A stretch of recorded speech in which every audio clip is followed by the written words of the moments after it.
Have you ever wondered how to make money through a Bricklink store selling your Lego collection piece by piece? I'm going to show you the reality of what picking an order looks like in our Bricklink store. When we get an order through, we get this sheet. It gives us the value of the order and all the pieces we need to pick. This one's got 527 in 64 lots. This order's not too bad, but sometimes you can get hundreds and hundreds of lots in an order. We try to aim for one lot per minute, which should give you an idea that this order should take about an hour to pick. We've laid out our store in the most efficient way possible that we know how for now, so let's see if we can beat that or our target. The order sheet gives us a map of all the locations of where our pieces are. This one is Aldi 01, so we can go into that drawer. The next drawer being Aldi 06, we can then pull the pieces out that we need and drop them into our picking bucket. To avoid errors, we try to pick in groups of 4 and then move the screen up to ensure we've got everything on that.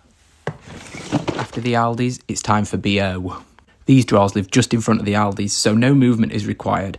We often stack bits in piles of 10, so that when we get an order, we can just grab a stack and know it's 10 and pop it straight in the bucket, which saves time too. BA is next. No, it's not an aeroplane, it's our next filing drawers. And you can see just up there, we've got our GBs. There are all the tiles that we have. We have them stuck to a board so that you can see. Now we go across to the main table where the RUBs live. These are on a grid system. It's really clever. I'll show you how it works in a sec. Listing our pieces this way means it doesn't matter what goes into each compartment as long as we list it in the correct location on Bricklink. So we can file plates with tiles and bricks and slopes.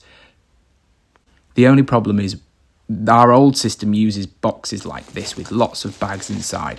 We're trying to move away from this. But as you can imagine, there's a lot of Lego elements, and to have one drawer for every piece in every colour would require a warehouse the size of a football pitch. Maybe one day we'll get there, but for now we have to make do with what's going on. When we use up all the pieces in a bag, the bag goes into a separate pile, and that way it can be recycled and used again.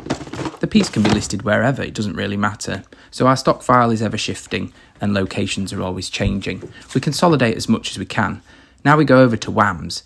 WAM, not because we love George Michael, but because they're just called WAM boxes. In fact, it doesn't matter what you call them. You could even list your Lego pieces in the fridge if you wanted. As long as you put them there, they'd be there waiting for you when an order came through. The Y storage section is our newest expansion, and we haven't quite made it to the bookcase yet, but these are locations that we're expanding on. We try to keep everything alphabetical and for it to make sense in a movement way, so we're not overstepping and retracing our steps. As the store grows and evolves, we need to keep that in mind. We're on to the last few pieces for our order. Once we've done that, we need to take a quick look, decide what parcel size it's going to go as,